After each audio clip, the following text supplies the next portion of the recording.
الحمد للہ رب العالمین والصلاة والسلام علی رسولہ النبی الکریم اما بعد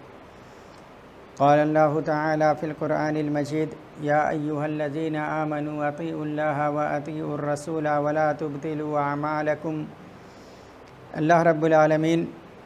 سورہ محمد میں ارشاد فرمایا کہ اے ایمان والو، تم اللہ کی اطاعت کرو اور رسول کی اطاعت کرو اور ان کی نافرمانی کر کے اپنے عملوں کو برباد نہ کرو۔ لہٰذا آج سوال و جواب کے دن ہیں، اس لیے پچھلے ہفتہ بھر میں جو درس ہوئے ہیں ان درسوں کے متعلق یا قرآن و حدیث سے متعلق کوئی بات جاننا چاہتے ہوں تو آپ پوچھ سکتے ہیں۔ اگر جواب میرے پاس ہوگا تو انشاءاللہ میں دوں گا، اور نہیں ہوگا تو آپ سے وقت لے کر کے بعد میں آپ کو بتا دوں گا۔ اگر ایک سوال ہے کہ جب امام کے پیچھے نماز پڑھ رہے ہوتے ہیں تو سترہ امام ہوتا ہے اور صفوں کے درمیان گزر سکتے ہیں، تو کچھ لوگ ایسے ہوتے ہیں جیسے کچھ ایک صف ہے جو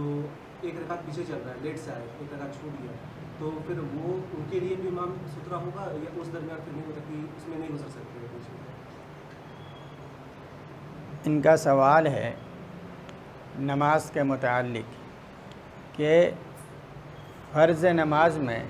جماعت کے ساتھ جو نماز ادا کی جاتی ہے اس میں امام کا سترہ سارے مقتدیوں کا سترہ ہوتا ہے، لیکن جب امام سلام پھیر دے اور کسی کا کوئی رکعت چھوٹ گیا ہو، وہ جب تنہا نماز پڑھ رہا ہو، اپنے چھوٹی ہوئی نماز کو پورا کر رہا ہو، تو کیا اس وقت بھی امام کا سترہ اس مقتدی کا جو اپنی نماز پوری کر رہا ہو اس کا سترے کے مطلب امام کا سترہ ہی کافی ہے، اس کے پاس سے ہم گزر سکتے ہیں یا نہیں؟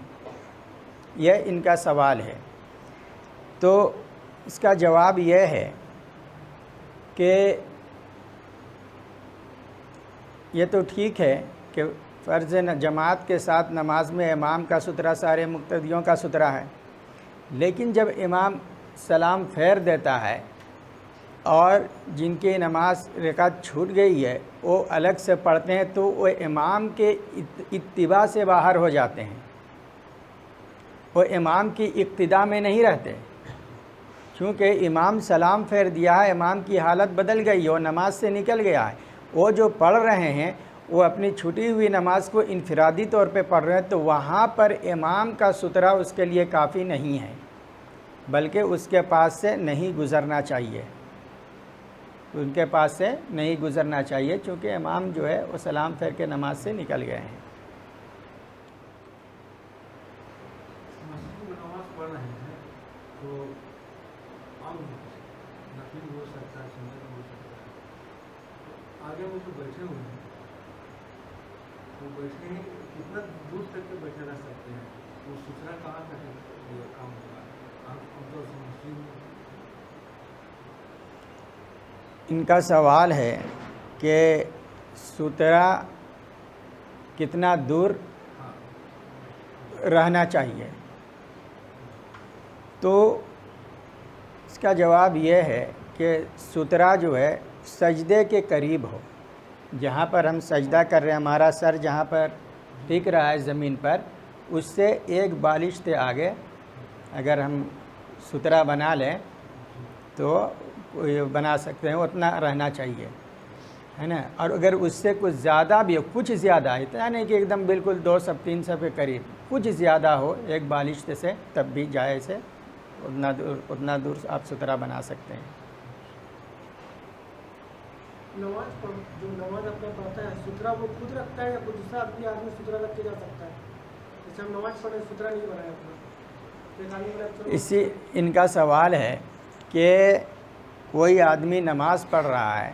تو وہ سترہ خود رکھے یا کوئی دوسرا بھی رکھ سکتا ہے؟ تو اس میں جو ہے اول بات یہ ہے کہ آدمی کہیں بھی نماز پڑھے تو سترہ کو، نماز پڑھنے والے کو یہ خیال کرنا ہے کہ میرا سترہ کیا ہے،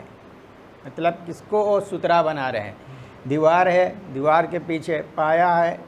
یہ پیلر ہے، پیلر کے پیچھے اس کو سترہ بنا سکتے ہیں، کوئی آدمی بیٹھا ہوا ہے اس کے پیچھے پڑھ سکتے ہیں،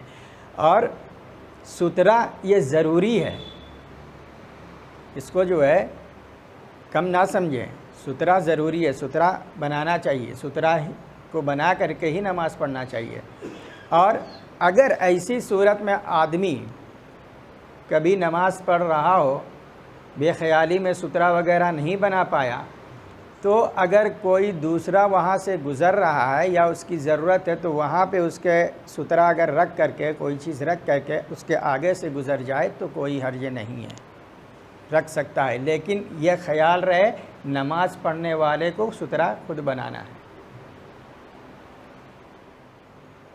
شوال کے 6 روزے کے لیے نیت اور سحری کھانا ضروری ہے؟ ان کا سوال ہے شوال کے 6 روزے جو رکھنے کا حکم ہے، کیا اس کے لیے سحری کھانا اور اس روزے کی نیت کرنا یہ ضروری ہے؟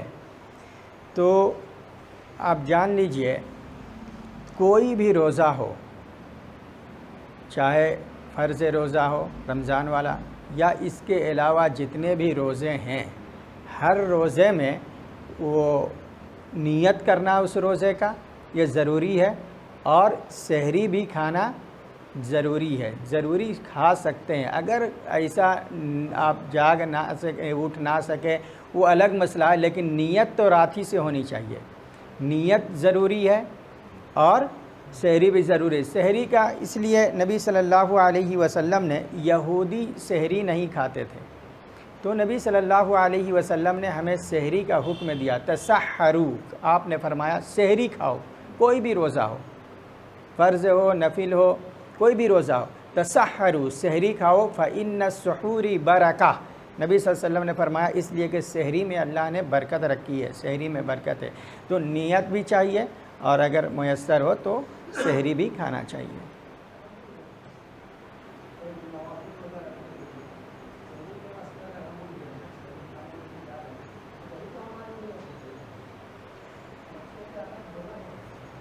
ان کا سوال ہے کہ سحری کے وقت ہم اٹھے سحری کے لیے تو وہی ہمارا نیت ہو گیا روزے کا، تو بالکل وہ آپ کی نیت ہو گیا، اس میں کوئی شک نہیں ہے، لیکن رات سے نیت کر کے اگر آپ سو رہے ہیں، یہ ہے کہ ہم کل شوال کا روزہ رکھیں گے یا محرم کا روزہ رکھیں گے یا عرفہ کا روزہ رکھیں گے، جو بھی ہو، آپ رات میں سوتے وقت اگر یہ نیت کر لیے اور خدا نہ خواستہ رات میں نہ اٹھ سکے تو آپ ایسا ہی روزہ رہ جائیے بغیر سحری کے، آپ کی روزہ ہو جائے گی۔ اس لیے روزے کی نیت سونے سے پہلے کرنی چاہیے، سونے سے پہلے وہ نیت کرنی چاہیے، اور زبان سے وہ جو بولتے ہیں نیت کے الفاظ، وہ زبان سے کوئی الفاظ اس کے لیے نہیں ہیں، دل سے نیت ہونی چاہیے۔ اللہ تعالیٰ سے دعا ہے کہ اللہ تعالیٰ ہمیں دین اسلام کی صحیح سمجھ عطا فرمائے، الہ العالمین ہمیں قرآن و حدیث پہ چلنے کی توفیق عطا فرمائے، آمین، وآخر دعوانا الحمدللہ رب العالمین۔